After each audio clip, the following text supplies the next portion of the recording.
Omicron और फौजी। नामदेव नाम के गांव में शकुंतला अपने बेटे सोनू के साथ रहती थी।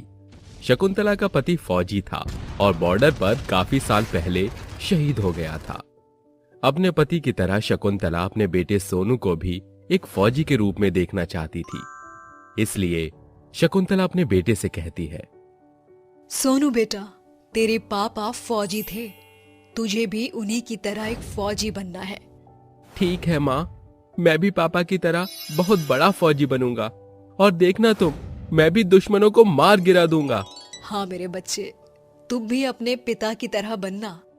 इतना कहकर शकुंतला सोनू को खाना देती है और सोनू खाना खाकर सो जाता है। अगली सुबह वो उठता है और अपनी माँ से बोलता है, माँ, आज मैं फौजी की परीक्षा देने जा रहा हूँ। तू अपना आशीर्वाद दे कि मैं इस परीक्षा में पास हो जाऊं। मेरा आशीर्वाद तो तेरे साथ हमेशा है मेरे बच्चे। अब तू जा, नहीं तो लेट हो जाएगा। इतना कहकर सोनू अपनी परीक्षा के लिए चला जाता है और अच्छे से ध्यान देकर अपनी परीक्षा देता है। वहीं अगले 2 महीने बाद सोनू की परीक्षा का रिजल्ट आ जाता है और सोनू उसमें पास हो जाता है। और कुछ ही दिनों के बाद सोनू ट्रेनिंग के लिए चला जाता है। जाते वक्त सोनू जब अपनी माँ की तरफ देखता है तो उसकी माँ की आंखों में आंसू होते हैं और सोनू अपनी माँ से बोलता है, माँ, आप भी तो चाहती थी ना कि मैं भी पापा की तरह एक फौजी बनूं। देखो माँ, आज मैं ट्रेनिंग के लिए जा रहा हूँ। बस भगवान से दुआ करना कि इस ट्रेनिंग में भी मैं पास हो जाऊं। हाँ बेटा, तू पास हो जाएगा। मेरा आशीर्वाद हमेशा तेरे साथ है। सोनू अब वहां से चला जाता है और अगले 6 महीने के बाद घर वापस आता है, एक फौजी बनकर। जैसे ही उसकी माँ सोनू को फौजी के कपड़ों में देखती है, शकुंतला सोनू को गले से लगाकर रोने लगती है। सोनू अपनी माँ को रोता हुआ देख बोलता है, माँ, आप क्यों रो रहे हो? आपका सपना पूरा हो चुका है। देखो, आपका लड़का आपके सामने फौजी के रूप में खड़ा है और आप उसका वेलकम यूं इस तरह रोकर करोगी? अरे मेरे बच्चे, तेरा स्वागत मैं रो कर नहीं कर रही, बल्कि मेरी आंखों में ये खुशी के आंसू हैं। अब चल, घर के अंदर चल। सोनू घर के अंदर आ जाता है और अब अपनी माँ के साथ सिर्फ 2 ही दिन रहता है कि उसके बॉर्डर से बुलावा आ जाता है। तभी सोनू को बॉर्डर पर जाना पड़ता है और ऐसे ही अब समय बीतता गया और कुछ सालों के बाद पूरे देश विदेश में एक महामारी आ गई, ओमिक्रॉन। और इस वजह से लोग दूसरे के साथ रहना तो दूर, बल्कि एक दूसरे के साथ बात करना पसंद नहीं करते थे। ऐसे ही कुछ दिनों बाद शकुंतला की तबीयत खराब हो जाती है, लेकिन वो अपने बेटे को फोन पर बोलती है, हेलो बेटा सोनू, मैं ठीक हूँ, बस थोड़ी सी बीमार हूँ। तू चिंता मत कर बेटा, बस अपना ध्यान रख। अरे माँ, मैं ठीक हूँ, तुम अपना ख्याल रखना, क्योंकि आपके सिवा मेरे पास कोई भी नहीं है, तो इसलिए अपना ख्याल रखा करो। इतनी बात होने के बाद सोनू फोन काट देता है। ऐसे ही कुछ दिन और बीत गई, लेकिन शकुंतला ठीक होने की बजाय और ज्यादा बीमार होने लगी और जब उसने अपना टेस्ट करवाया तो वो ओमिक्रॉन पॉजिटिव निकली।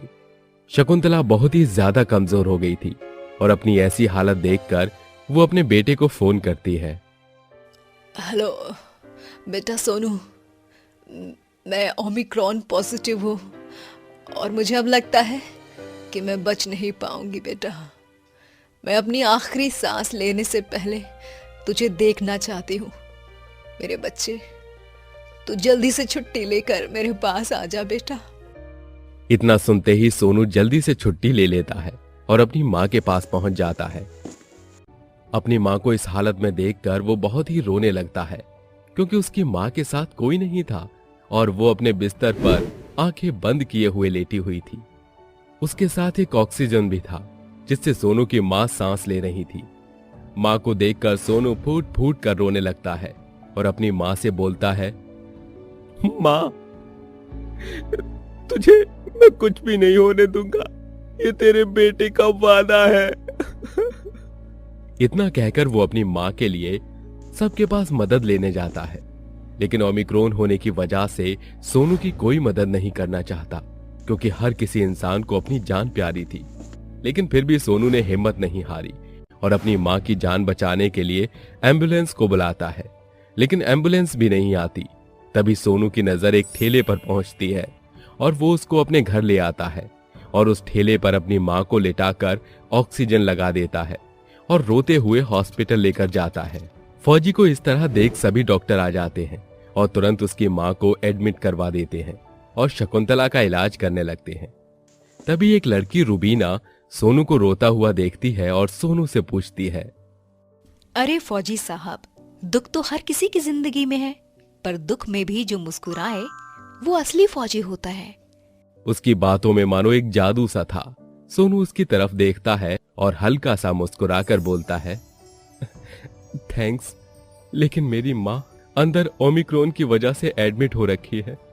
उनके अलावा मेरा इस दुनिया में कोई भी नहीं है। लेकिन तुम कौन हो? मैं इस हॉस्पिटल की डॉक्टर हूँ। अब तुम शांत हो जाओ, तुम्हारी माँ को कुछ नहीं होगा। इतना कहकर डॉक्टर वहां से चली जाती है और ऐसे ही कुछ दिन बीत जाते हैं और उसकी माँ अब ठीक होने लगती है। वहीं दूसरी तरफ रुबीना और सोनू की दोस्ती हो जाती है और वो दोनों एक दूसरे को पसंद करने लगते हैं। कुछ समय बीतने के बाद सोनू की माँ बिल्कुल ठीक हो जाती है। सोनू अपनी माँ को अपने घर लेकर आता है और अपनी माँ से बोलता है, माँ, अब तुम ठीक हो गई हो। देखो, तुम्हारा घर तुम्हारा इंतजार कर रहा था। हाँ बेटा, मेरा घर मेरा इंतजार कर तो रहा था, लेकिन तेरा इंतजार मेरी बहू कर रही है अब। क्या क्या कहना चाहती हो माँ तुम? यही कि तू अब शादी कर ले और मेरी बहू को जरा मौका तो दे मेरी सेवा करने का। हाँ, अच्छा जी, तो मेरे लिए लड़की ढूंढी जा रही है? ढूंढी नहीं जा रही, बल्कि ढूंढ ली है। इतने में रुबीना उसके सामने मुस्कुराते हुए आती है। रुबीना और तुम दोनों एक दूसरे को पसंद करते थे और मुझे ये बात पता भी नहीं थी। और उसे देखकर सोनू चौंक कर बोलता है, अरे रुबीना, तुम? अरे माँ! शकुंतला अब रुबीना और सोनू की शादी कर देती है और अब सब खुशी से रहने लगते हैं। ऐसे ही कुछ दिन और बीत जाते हैं और सोनू को फिर से अब बॉर्डर पर जाना पड़ता है और वहां सोनू अपना अच्छे से काम कर रहा था। वहां रुबीना हॉस्पिटल के साथ साथ अपने घर को भी अच्छे से संभाल रही थी और अब सब खुशी से रहने लगते हैं।